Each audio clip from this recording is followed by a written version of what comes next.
Be the bridge, be the bridge, be the bridge, be the bridge, be the bridge, be the bridge, be the bridge, be the bridge, be the bridge. Okay. Welcome to the Be the Bridge podcast. This is the special cultural view edition. And so, y'all, it's so much going on. We can barely keep up. There's so much going on in our nation, so much we want to address. So we do these cultural views to really try to address some specific topics. And today, with everything we have going on, we had the NCAA Women's Championship game that just happened. And oh my goodness, y'all.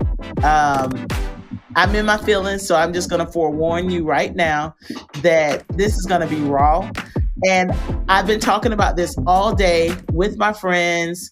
Lauren is here. She is the executive producer of the podcast. So you know it has to be bad if you get the executive producer up in front of the camera.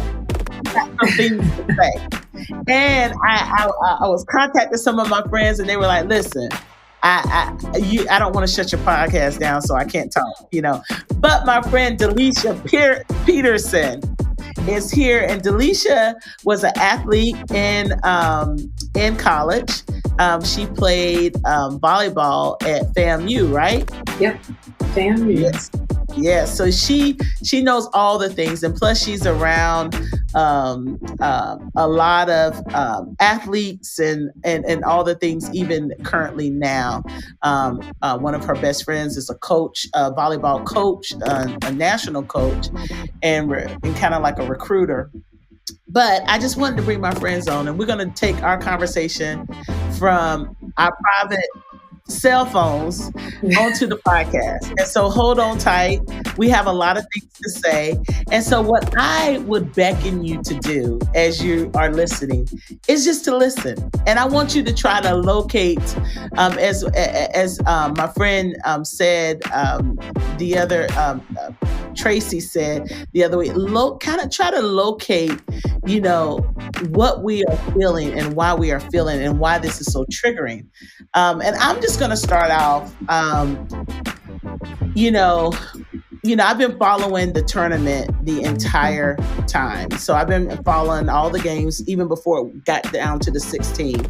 And I mean, just some tremendous women's basketball. So this is really good for women's basketball. Like, you're seeing some top athletes, Yes. play. And I mean, just seeing all of it, and even just seeing the diversity, the coaches. I was noticing there was a lot of, African American coaches that are playing, that are leading at this level. And so just really impeccable things that I saw all season. Yes. And, listen, sports are sports. Some of you that are listening, you've played sports. I am not a sports girl. I was a band girl. But I did play, at least back me up. We played in a ladies flag football league for about 3 years. That was real. That was real sports. That was real sports, right? I have problems with my Achilles right now. I have a friend that could not even stretch out her pinky because of no, we did. We won. And no rings. We won no rings. The league, no trophies. The Nationals. Don't come for me. Oh, you got a trophy? We got 2 rings, right? Yeah, we won. We got our tails toe up that last one. Okay. But listen, it was liberating for me because, like, I'd always been kind of like in leadership positions in church, and so you have to kind of like act a certain way, walk a certain way, like can't express yourself. And we were in a church at that time that was very image driven, so that was even some more unhealthiness on top of that. But I remember when I joined this league, it was like I was free. Like I could be like aggressive, and sometimes like if you are one of the larger girls, you try not to be as aggressive because you're always afraid you're going to hurt somebody or, whatever. But I listen, and people thought because I was real nice, that I was going to be building bridges on the football field, but I wasn't. Did I build bridges, Delisha? You was like, no. No. Yeah. To You the was giving point them where the business. I was a lineman. I played defense and offense. And you remember that time I stripped that girl's shirt off her? You remember her shirt came off? Oh yeah, I remember that from the top. You just went, yeah. But anyway, we basket in our glory days. But anyway, and Lauren, Oh man, Lauren is here. that was not my testimony. Lauren, I was in choir. I was in choir, minding my business. but you have a daughter that played, you know, at this level, went, you know, played a little in college, and so you know, and those of us that have been watching the games, we see. We don't always say stuff. Yes. We see, we know, and it's sad. We grew up knowing that there's certain things we can say and certain things we can't say and certain things we couldn't do because of the optics and how it was going to look. But let me tell you, this Gen Z and Gen Alpha, they don't care about those rules. You know what I'm saying? They don't care about those rules. They are unapologetic. And there was something about that was liberating for me to watch, just the confidence. Yes. You know, but when you see a Black girl that's confident or cocky, you know, it get turned into aggressive, rude. I mean, you can see just the, you know, South Carolina had this impeccable record. They won the championship, right? 2 years straight, right? Gamecocks won. They won last this year. Would have been, this would have been the second. This would have been okay. So they won last year, but if you go, I want you to Google some of the things sportscasters and what they have said about these young ladies just over this year. I mean, they went undefeated. But how they are described versus how an Iowa team is described. And so we're going to say it because we are Be the Bridge and we talk about racial literacy. And yes, this is about race. We're going to give y'all the truth. And so I heard this sportscaster say, I don't understand why they're bringing up all this race stuff. I'm just talking about two basketball. No. It's the optics. We live in a racialized society. That's right. And, you know, and we have to realize that even the policing of Black bodies, how triggering that is, you know, in this situation. So, Delisha, we'll start with you. Okay. You were watching the game. You know about sports. I heard you say, you were saying that you had to turn the South Carolina game off when you were watching. Yeah, tell me why you had to turn it off. I mean, just cause I've been watching. I played basketball in high school and middle school. I wanted to play in college, but I just switched sports and decided with volleyball. So I've been watching it for a long time, watching sports in general. And I don't think I had ever seen. I wasn't frustrated that maybe, you know, South Carolina was losing, because sometimes you get so passionate about the team that you want to win that you just can't. You know, you get so nervous you don't want to watch. This was just me. This is the first time I had noticed so blatantly that it was truly Black versus white. And it was the reffing crew that was making it obvious to everybody that was watching. And I mean, plus you have an all-white reffing crew with a team that's near probably 99% Black team, 99% white team. And it was just so unfair the way they were calling things when the Black player did barely a touch foul, they didn't call anything, but the Black girl's trying to go up and she's getting pounded left and right. And because she's strong, we always get looked at as being stronger and bigger and, you know, more athletic and all this, so we can take it more. So it just did. And, you know, it's probably an unconscious bias for the reffing crew, but it happens. I played through it. I played in basketball and in volleyball through all of that same stuff. And when I saw it in this game, I had never seen it so bad that I turned it off in the third quarter because I couldn't. It was just upsetting me. And even watching Dawn Staley watch the game, I knew she wasn't mad. She just looked disgusted, really. Yeah. Because she knew what it was. Yeah. Yeah. Yeah. And Lauren, you said you were watching and, you know, your daughter has played. So tell us a little bit what you were experiencing when you were watching and then some of the experiences as a mom who has had a daughter to play at this level in basketball. What I will say is about watching the tournaments is that it brought back a lot of feelings that I did have watching my daughter play and the things that I've seen her go through. But watching that South Carolina game, I was sitting there like, all right, I know what I'm feeling. Like, I was like, am I feeling what I'm feeling? Because you're not in the game. And I remember telling you earlier today, I was like, it has a feeling. Racism has a feeling. You can feel it. Yeah. You can see it. And I was like, okay, well, maybe I don't want to put everything and to make it about race and all that. But when I heard Coach Stanley and she broke down the things that she was hearing from the media, I was like, there it is. I knew it. You could feel it the way the refs were calling the game. But for my daughter, it's similar, having to coach her through going to games and going to predominantly white schools and teams. And then the coach is telling her, all right, now you got to watch how you put your hands, don't reach out so much because they're going to, and they call everything. And it's a lopsided way of reffing.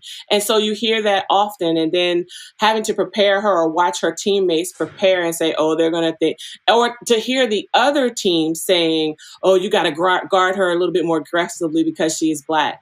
Yeah. To the point, also, my daughter being called the N-word at a game. So you can't tell me like these things. It's ingrained. It's ingrained in sports and specifically with the females. Yeah. It's worse. Yeah. I mean, first of all, we have to realize, like, you have to have historical context for this too, because our sports were segregated, For sure.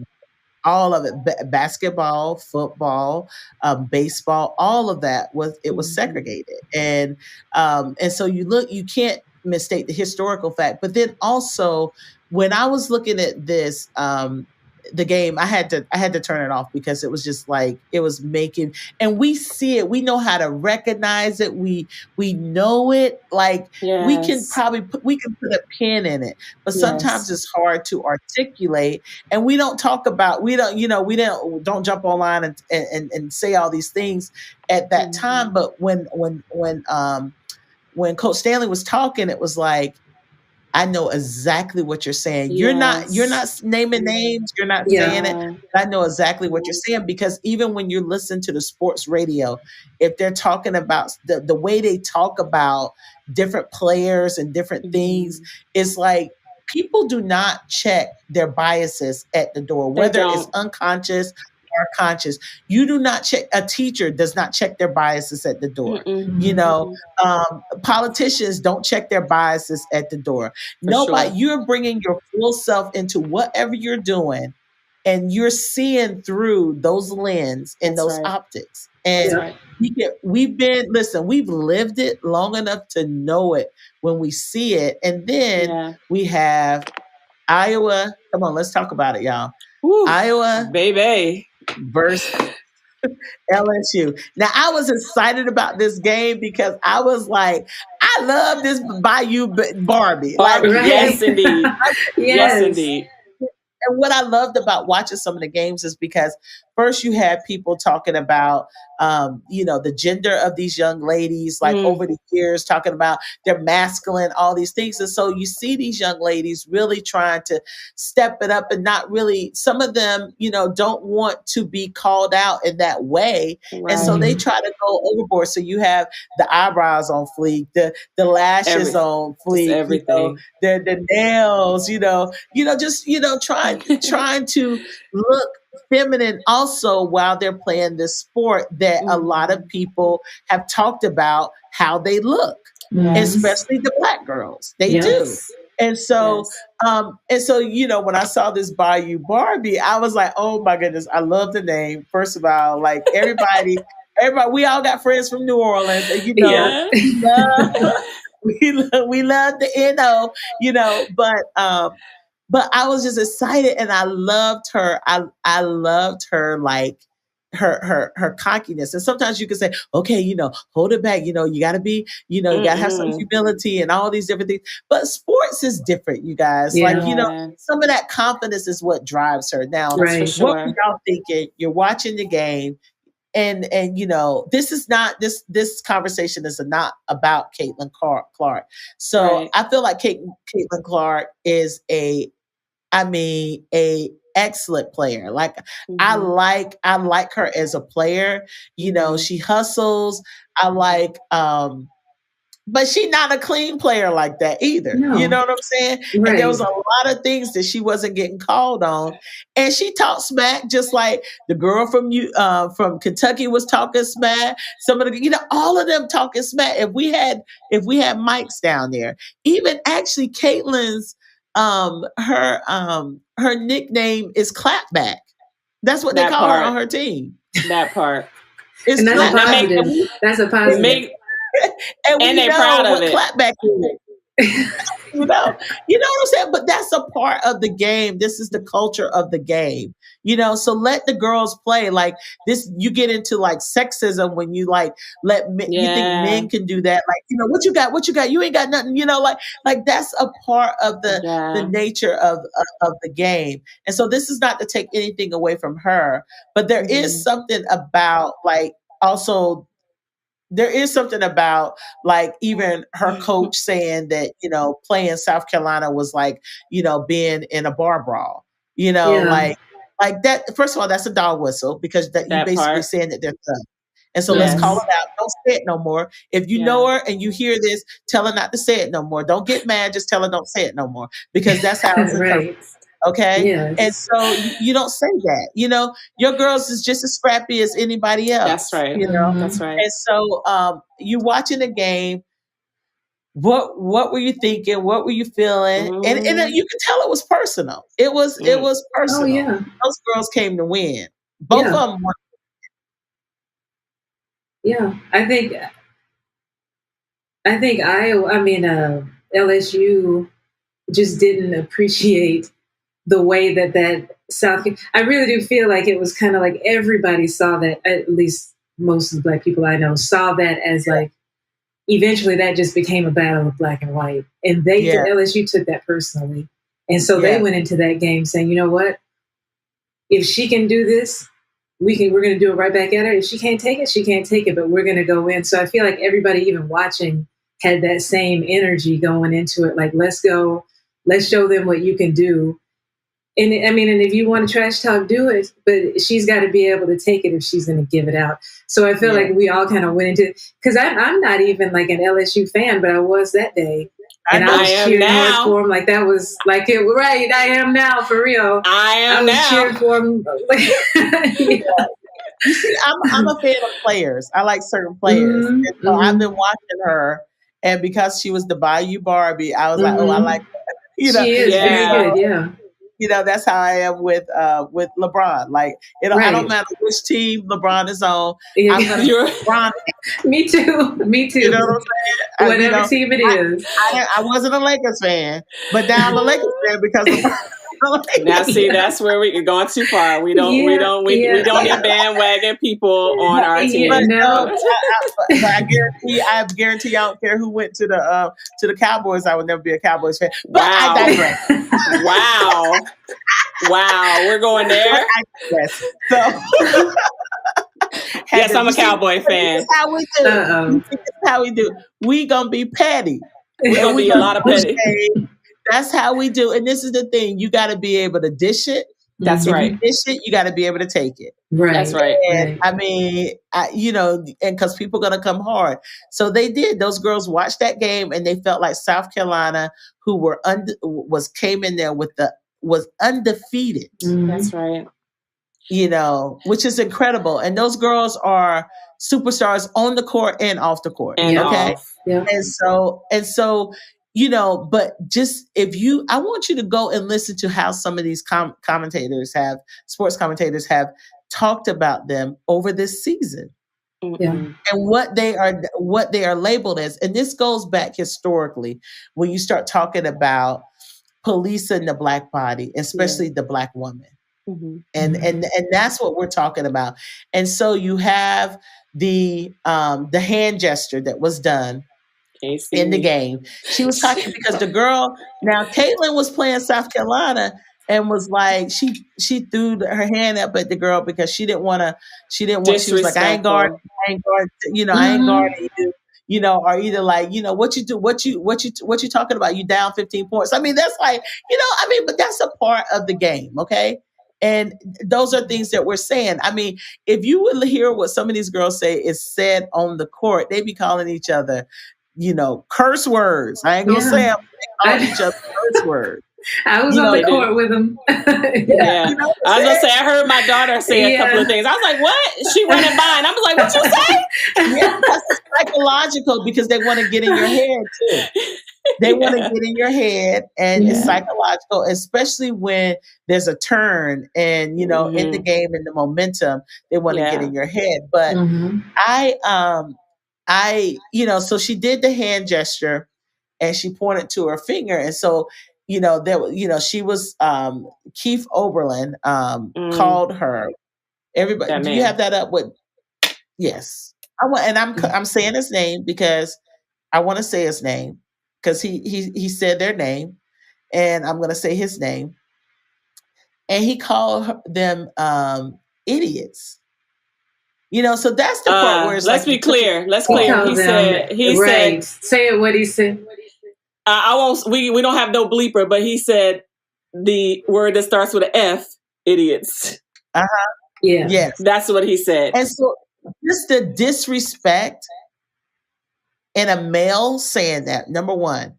That part. But also a white male saying that about Black players in this country with a history like we have. And this is why it's important, you guys, that you understand that you really lean into racial literacy and the historical context to that. Because that is so triggering that so for other Black women to hear this white man calling college students, we were all on our way to Dallas. We all on our way to Dallas ready to gather. It was like you said it to my child. That's right. Like that's how it felt. My child, someone in my family. And that's what, if you're wondering why all of us are so upset, it because we are a collective community. That's right. And it was like you said it to one of us, you said it to all of us. Right. And so, why is that okay? And why? And then didn't say anything the night before when the same gesture was made. Yeah, nothing. Or when other gestures were made. Nothing. You didn't say anything about that. But when the Black girl does it, and then everyone said, well, she was taunting her. She was following her. She was taunting her. Well, because she wanted her to see it.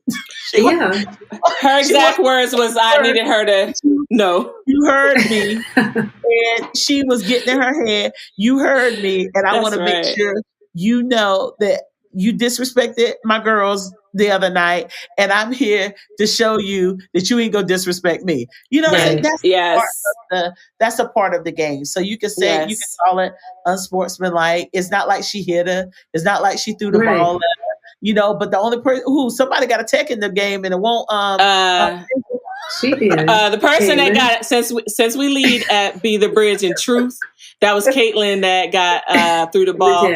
And I want to put this on the podcast. We need to know what Caitlin said in the circle that the ref heard, because I think that's the most important key to why she got that tech. It wasn't really that ball. I want to know what she said. Right. And everything in me says, she said something. My husband said, because he used to ref, he's like, for somebody to make a call like that, she had to say something. Yeah. That was just pushing the needle too far. Mm-hmm. Yeah. So the ref, call us, ref. We'll put you on the podcast. But listen, it's in the heat of the moment, in the heat of the game. You're going to do that. You're going to get upset. I mean, listen, having played in a Christian league when you had to stop games and the pastor almost get in the. I mean, y'all know some play in leagues because I won't even listen. I don't even play spades with Black people. Like I don't play those cards with Black people. PhD. I cannot listen. I cannot dish it and I cannot take it. I can't. So I know my lane and I know I'm not going to play. And so, listen, for all of you who play spades, more power to you. But I cannot play. I am too fragile. I am too fragile. and plus, I will renege. Oh no. So you don't want me on that. Yeah, definitely not. We understand, like those of you who play cards, I've seen Christians play cards and they had to stop the game. Almost turned it into blows. I'm just I saying, see marriages go bad. Yeah. So we know that happens. But then this goes back because this is not the first time this has happened, you guys. No. This is, so this is just one incident of many. I want you to recall, remember Rutgers controversy with Don Emmis, like that happened.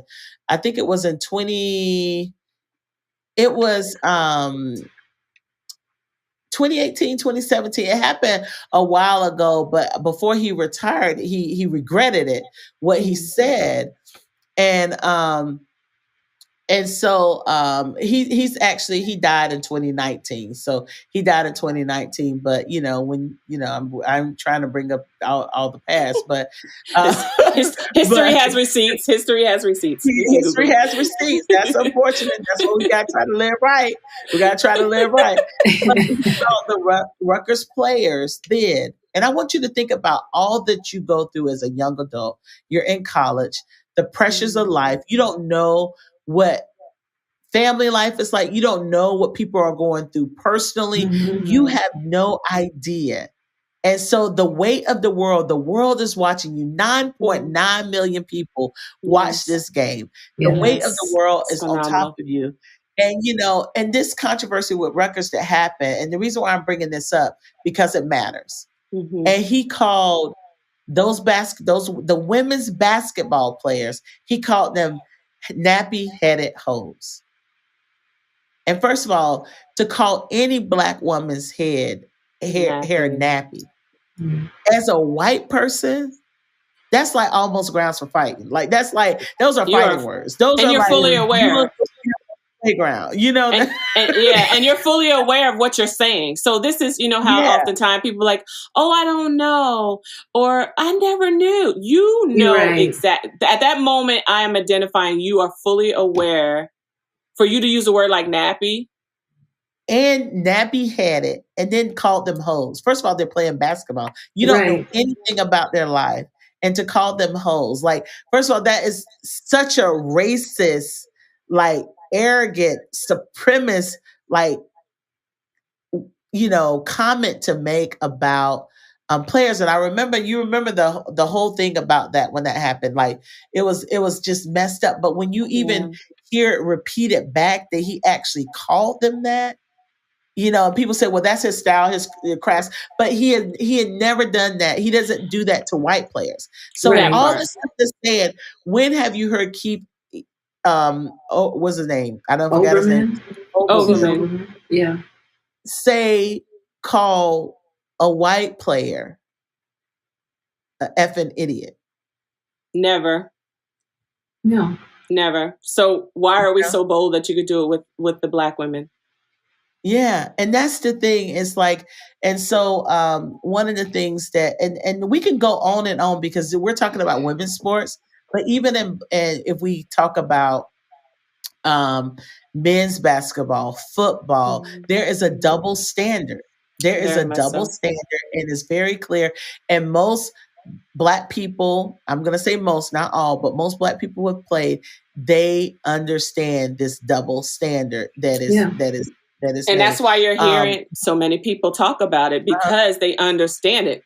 So think about that. From one game, 24 hours ago, or less than that, more than that, we have like the aftermath of all the people in sports, commentators coming out and analyzing this thing. And we don't know each other, but we all are saying the same thing about what we experienced. And it's not too far from it. Just what, a game ago, Caitlin was the best thing for all of her antics. Like, oh, she's got swag. This is how she do it. And then now it's definitely not okay. It's not okay that Bayou Barbie, let's put that on her her head right there, showed up and gave her own medicine back. But you know what really got me, Tasha, was when, okay, so it's not about Caitlin, but it is about Caitlin, because I'm going to go in the space of, I'm not going to give her too much of a pass. Her numbers don't lie. Her stats don't lie. And there's a comma there. But I need her to take a little bit of that ownership too, because she played into a little bit. And this is just my optics of it. In her interview, I felt like she played into it. Because now you were fragile and you didn't, I was just trying to be with my team, and Right. I don't understand why she would do that.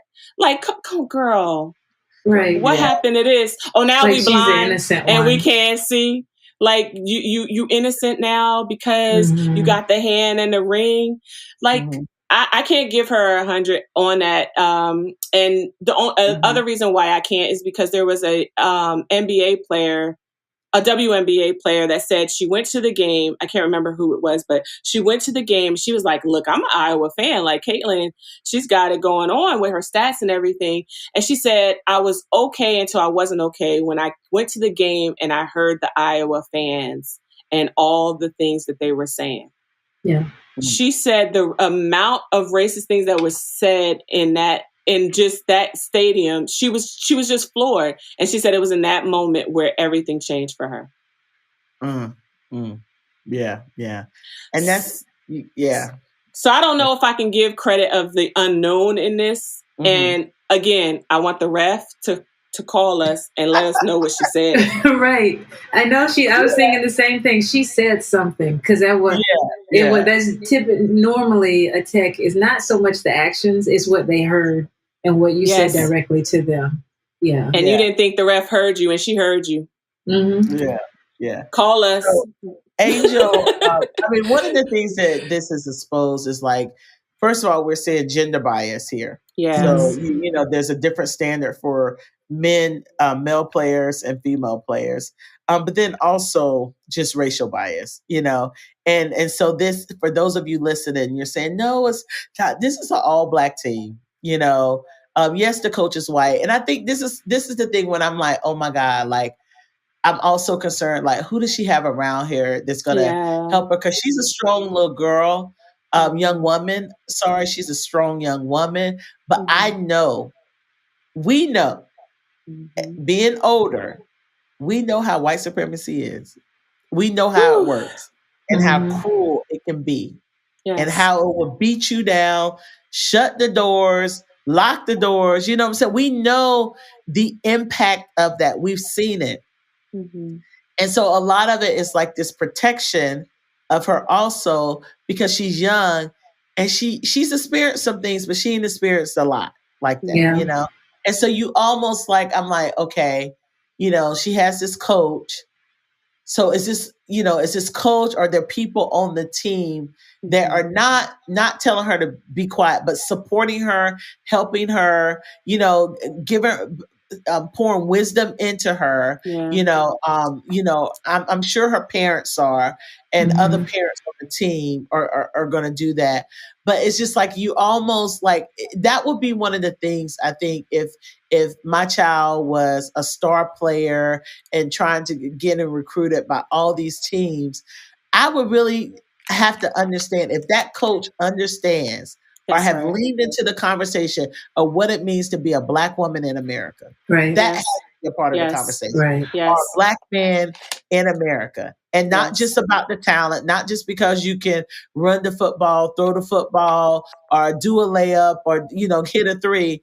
But do you understand the unique life, the circumstances that this child is undergoing? You know what I'm saying? And I think that was some of the stuff that we saw when we see Deion Sanders, when he was at HBCU, how he was able to connect with those players. And I think that's why so many people were upset when he had to, you know, when he decided to leave, which was his decision. And I actually don't blame him.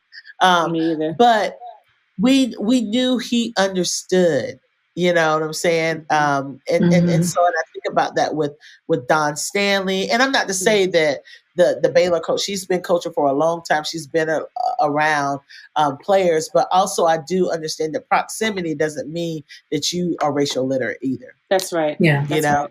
so you can have proximity and still not be racially literate, because this takes work in conversations and listening. And so I'm hoping that she's doing that. But I feel like, this is just my personal feeling. I don't know her. I don't follow her or anything like that. But I feel like it because she does allow the girls to be themselves. Yeah. And so I'm feeling like she's done some work. So I can see Yes. that, Yeah. like, I can see that in how she connects with the girls and how she has them connect with one another. I Yeah. like Mhm. her coaching style. I know there's a controversy. Some people don't like her for certain reasons, but Mhm. we're gonna feel like Yeah. that about everyone. But Yes. what do you I- think, Alicia? I think it was in when because I didn't know much about her either. I knew she was, clearly a good coach. She's won 4 national championships. She's Yes. intense. I've had coaches like her before. But when after the game, when they interviewed her and she was talking about, I think one of the interviewer asked something about the players and how they, some of the stuff that went on. She said that she likes the personalities. She lets them be Yes. who they are. Some coaches can't handle personalities, but she That's said, right. I played with teammates who had personality. I was a personality. So, Yes. you want to Yes. let That them was a be. personality. She Yeah, brings she it out still her is. outfit. Mhm. Yeah. Right. So I was encouraged to hear that, thinking like, Yeah. yeah, she's not going to, and you can tell even the way they play. There are a lot of times, and I played sports a long time, a lot of coaches that want to put they want to basically create robots, and they want to strip That's right. any bit of culture or whatever you have away from you to make That's right. this ideal team. And I feel like she doesn't do that. She embraces whoever, each of those That's players, right. wherever they came from, whoever they are, there's something about them that adds to the team. That's And right. that was encouraging for me to hear that from her, because a lot of coaches are not like that. They want to create this program where all the players act like them and look like them and talk like them and Yes. do everything like they do. But she seems like she allows them to be who they are. And that was, Yeah. I really liked seeing that in the interview last night. And that's so Yeah. important because I remember when my daughter played, she how kids watch the players and they like the little arm sleeves and know that they don't really shoot, or they try to create their own style, right? And she liked the crazy socks. And I remember her coach saying, well, you can't wear those. And she was like, why? What does socks have to do as long as I have my uniform? And so, but that's when we step in, right? It's like, is there a problem with the socks, or is there a problem with the shooting sleeve and all those things? But they try to, it's almost like a simulation in a way where they want it in this neat cookie cutter way that they want it, the optics to look like, Right. and not even recognizing that she has her own swag and that's what she wants to. But when she started shooting and defending the brakes off of him, I bet you he didn't ask about those socks anymore. Right. And that was why I was so glad because I grew up from kindergarten to senior year at a predominantly white school system. Mm-hmm. And when I went to FAMU, that was the first time I kind of felt, and I'm not like this, flamboyant. I'm not all out there even as my personality, but it was just good to be in an atmosphere like that where I had girls who were like Angel on my team, the senior when I was a freshman. She reminded me a lot of her, but you could tell she was competitive, but she also cared about her teammates. And so, but everybody had their own personality. Right. Everybody had their own thing, and nothing was really being stripped away from anybody as far as being who they were. So that was my experience at FAMU. Really kind of opened my eyes to like, oh, I can be on a team and not have to feel like I have to fit into this group of what, because volleyball is a very white sport. It's more black than it was. It's more black now than it was when I was in high school and college. But so you just kind of feel like you have to fit in. And then, not go too far with anything and not get too, because I was hype as a player, but my personality was not that. But when not get too intense because, the refs might give you a yellow card, anything like that. So it was good to go into an atmosphere where I felt like I could just not worry about any of that. Yeah. Yeah. I think, one of the things she said in an interview, and I want us to talk about this a little bit, and then I want us to mention the Fab Five. Don't think we forgot, because we know Michigan Fab Five. Yep. we got receipts. Let me tell you, Yes. we got receipts upon receipts, and this is we only have time to do this right now, but there's like more receipts. I mean, you can historically pull up so many records, especially in sports. Georgetown. Sports is Georgetown just basketball, the full. same way. Yes. Yeah. Okay. I'm gonna let you pull that one. Tell us about that one. But Angel said, she said, I'm too hood, I'm too ghetto. Y'all told me that all year. But when other people do it, y'all don't say nothing. So this is for the girls that look like me. I am unapologetically me. And so like right now she's saying like, I'm tired. Like I'm going to be me. I'm going to play the game like I want to play the game. And I mean, and you think we see it with Venus and Serena, you know? So, I mean, think about some of the things that Serena, I mean, those girls was called horses. They're too strong. They're too muscular. Right. They weren't praised. Like, I mean, they didn't even play in one of the New York tournaments for years because of the racial slurs. Yeah. The one in California. Yeah, yes. Naomi Osaka, when she decided not to decided not to play a game, what she was called soft. I mean, look at what happened when Simone Biles, when she decided not to participate in one of the at the Olympics. Like the world was in an uproar. Yeah, it is control. Stop trying to control our bodies. Yeah, that part. Listen, let me just tell you this. If you are a white man and you are, speaking, calling names and giving your opinions about Black women, I would urge you, especially if you're someone that's doing this work, I would urge you to shh. Please. to please, because let me tell you, it is so triggering. Yes. Because when you look at you cannot separate. I know people trying to erase history, but you can't erase my mind. That's right. You know what I'm saying? And you can't erase the internet. You can't erase everything. You can't erase movies, documentaries, biographies. Like you cannot erase everything. And just the historical factor of how this has played out in history so much with white men, this just stop, full stop, take a pause, just listen to why you may be wrong or why we take offense to it or why, because we're the first ones. Listen, like we're the first ones. And a lot of times if someone does something this wrong, we're going to be like, nah, sure, you shouldn't, we will like a little bit, you know what I'm saying? Yeah. I mean, we would throw you under the bus. You're acting up. You're acting up. You're acting up. But these, first of all, this is a sport. These are athletes. Let these girls play. Let these young ladies play. Whatever their race, just let them play. Let them be cocky. Let them be confident. Like listen. Let Caitlin have the sauce. She could have the sauce and do her little thing. Which that did not come. Listen, but I do have to say that did not come from John Cena. Like yes, he did it, but guess where he got it from? He got it from G Unit. That was G Unit. Okay, so I just had to establish that. Okay, so now we're back. I regress. But it's the whole stealing thing. There's a history of stealing and taking things. Just saying. Let's just say this. These ladies are made in the image of God. Amen. Angel, we don't know her story. We don't know, I know one of the girls on the team, like she's a rapper. She's very talented. Blase. Yeah, Blase. One of her favorite Bible scriptures is John 6:6.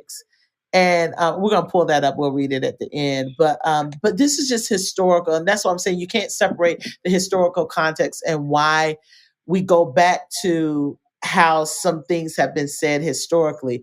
And I wanted to bring up the Fab Five from Michigan back in the day when they were like running things. And if you go back and Google the things that these young men were called. These are college students, Black boys who are college students. Like 19, 20, 18 years old. Yeah, 18, 19, winning creme de la creme, got into Michigan State playing basketball, freshman. And And y'all mad. these young boys were called every racial slur. And this is the thing, most of them have had to deal with this all their life. I guarantee you, Angel, the reason why she has that hard exterior, because she's had to deal with this her whole life. And most people will tell you when they have to go, how many things that make the news when, a team, a predominantly, a more diverse team had to go play at an all-white school, and the people in the audience call it racist. Like that happens across this country all the time because sport will bring it. We know that people are already racist, you know what I'm saying? But sports will even bring out the worst in That's us. right. Oh yeah, That's right. Everyone is going. You want your team to win, and then you start saying crazy stuff because it's already in you. Yeah. But you remember the 5-5. This was like in 1991. Yeah, that's the year I graduated. That's why I know about it. But these just that recruiting class would they weren't even, and even how the school played into it, they were considered the bad boys. They weren't even going to raise their jerseys because the reputation and all of this, and a lot of stuff was made up. It was because how they dressed, what they said, how, all these different things. And you brought up Georgetown. I wanted you to say something a little bit about that, and then we're going to wrap this up. Well, I mean, they talked about Georgetown the same way. Because it was a mostly black team, basically a mostly black team with a big black man as a coach. Yeah. And they called them thugs, and they said they played like they were out in the streets and all this kind of stuff they used to say about them. They were just good. I think Patrick Ewing was on that team. Yeah. And they were just good. And but that's just almost like a way to belittle how great they were. To try to name call, but they had to deal with the same kind of stuff that the Fab Five. And what year was that? What you think about that? That was Patrick Ewing. And just think about what. I mean, most of the years that got I can't remember the coach's name. Black guy was the coach there, but most of his years there, they had to deal with that. And they're at Georgetown, they're students at Georgetown. That's what I'm saying. And I was like, okay, first of all, we're talking about LSU. Think about that school. LSU is not no HBCU, and neither is South Carolina. Those are not HBCUs. So these are PWIs. These are PWI schools that have predominantly black players on their teams, And so just imagine what they have to endure. And I think that's where my heart is, because how we're supporting her, or we understand. I'm like, everybody, that all those alumni at LSU is not going to understand that. No, they don't. They're not. Yeah. They just want, at the end of the day, it's winning. They just want to win. Some of them. Yeah. And it's like you almost want to protect them, and you want to shield them, because what happens. We've seen it historically, and we're talking about years ago. We're talking about 91 when this was done, and we see the continuation of this with Rutgers. So even from the guy Don Amos making that mistake and saying that he regretted that, you still have sportscasters, doing the same thing. So I really, even sportscasters, all of that needs to be diversified even more. You're 100%. Yeah. And the other thing I want to say while we're on it, while I'm here and we're talking about sports. Talk your talk. I'm giving black coaches that you bring into PWIs only 2 years to turn a program around. Okay. Right. I said, and it no lies detected. Right. Go back and look at some of these black coaches who come in that are, garnered with turning this program around. They get maybe 2, maybe 3 years, and then they're out. Mm-hmm. But you can have a white coach in there with a losing season for decades. Oh yeah. They have a 500 season. Go pull the stats. Some of you listening, go pull the stats. Listen, I'm a witness. Because we see it. We'll always talk about this. But like I said, this is Cultural Views. We are bringing our conversation that we were having today onto the podcast. It out. Because I want you to hear our thoughts and our opinions. Yeah. Now, this is unfiltered. This is raw, like I said. It's tight, It's but right. it's a little right, Yeah. and we may have misquoted a couple things, but Listen. I'm just saying, like, this stuff is real, and so just imagine these kids are 19 and 20, 18, 19, 20, at most on these teams. They are young adults. They're going to make Yeah. mistakes, Mhm. and we cannot, as adults, you cannot tear them down No. to shreds, because that is going to leave an imprint. Because even with her, how you may think she has this hard ass exterior, she is a young woman. She's a young Yeah. But and so this will, and just like it would impact you if the world was calling you an idiot and yeah. classless, and Yeah. just think about that. Why would you do that? And if a black, I want you to think about this, and I want you to imagine this. If a black newscaster, sports newscaster, has said this about Caitlin, had called, Idiots. some white players, hoes, or had called, the white player classless and a effing idiot. First of all, he wouldn't have a job. He wouldn't have a And we Done. job. know it. And we're telling the truth. The mic would have went off. Oh yeah, The mic would have went off. After the commercial break, he wouldn't have been there anymore. And He would have been there. He would have been dismissed. But time and time again, over and over, you see these white male sportscasters inflict their racial bias, their racism onto black women and also black men. And so, but I'm talking about black women right now. I want to center black women right now. And that's a problem. It is, because it leaves a stain. And you know what stuck out to me the most, and how you could tell these girls was carrying the weight of all the things that we didn't see behind the scenes, is Alexis Morris. Her body language when they were receiving the award stuck out the most to me.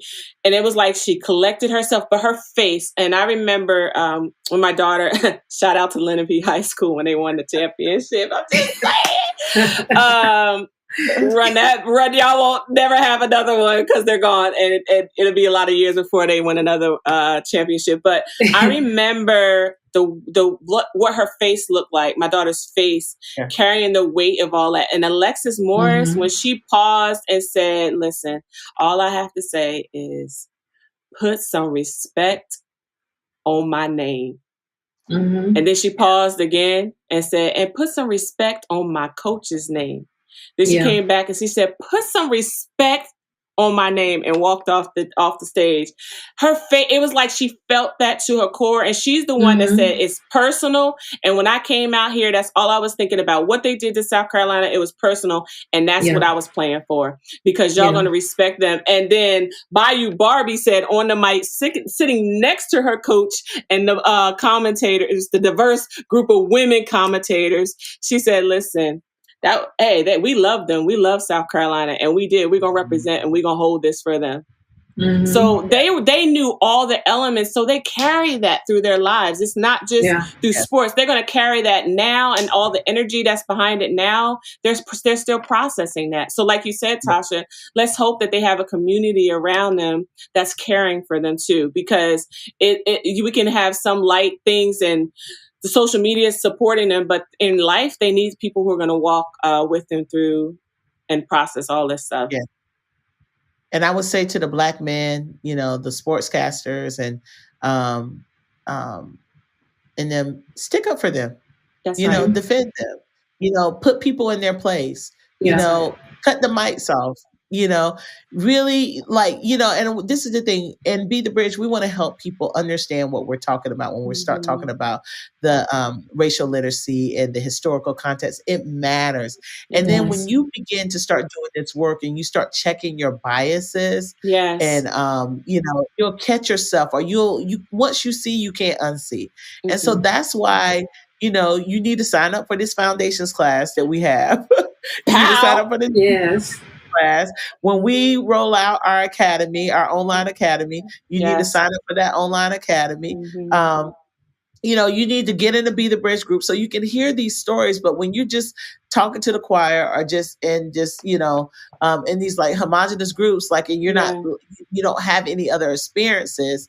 And that's where some of the things I think about with the Iowa players, like maybe where they went to school at, and there's some isolation there, and you're having to play on a large stage, and and that's just difficult. But like, and some of us, even like with, even as I'm saying this, even with like, as I like the confidence and cockiness, like I'm afraid for her. Yeah. That's it's real. like, I'm just going to be real. It's like, I'm afraid for her. That's because real. I understand how this world works. Yes. And I know how white supremacy works. Yes. And so so listen, so this is what we just wanted to have this conversation. And, and I'm looking at now, I wasn't going to bring this up, but I just saw something that came across on the Twitters. Where they said that Miss Jill Biden, ESPN said that Jill Biden wants to invite Iowa and LSU. Oh yeah. To the White House. Listen, I am the Be the Bridge. But this is not the time. This is the time. Don't center, because even during the whole playoffs, like, please don't. You have South Carolina with this undefeated record that comes into there, but like nobody was hardly talking about that. That's the wrong message. Yes. It's like they're talking about it like basically when they're going to lose, like hating on them because of it. No. And so this is not the time to placate to all of this. You need to honor those LSU girls. You've never done that before. Because they won. So now one of the girls on the team is like, no, the team is like, no, this is our time. Yeah. They won. Like, you invite the winners. They won. Not Iowa. No. If you want to have Iowa on another day, you have Iowa, but you don't invite them on the same day when you're having LSU, and that's unprecedented. Why did you just tell me that? The olive branch. I get the olive branch, but even the players now are pissed off, and they're asking Michelle Obama if they could come to their house. That part, because yes. Listen. So you got no filter. But you're right. Yeah. Only the winners go to the White House, and all Iowa needs to do is hold this L. Hold the L. We'll see you next year. And that's the L for LSU and the L for loss. Yes. They want to give them a participation trophy. Yeah, none of that. No. Next year, but this is not where we're passing out trophies to everybody. No. That is not when we don't build bridges on that. They won. No. Y'all lost. Right. I know. But I knew that was gonna you got me all worked up all over again. This is the thing. When we talk about our greatness, it's looked upon as negative. Like, I mean, we've seen it play out for years with Serena, especially Black women. Yeah. Like, you don't see it you don't see it as much. Like, well, some of the basketball players, you see it, with the men, but you have a lot of sexism that's coming, and gender bias is coming in, and sexism.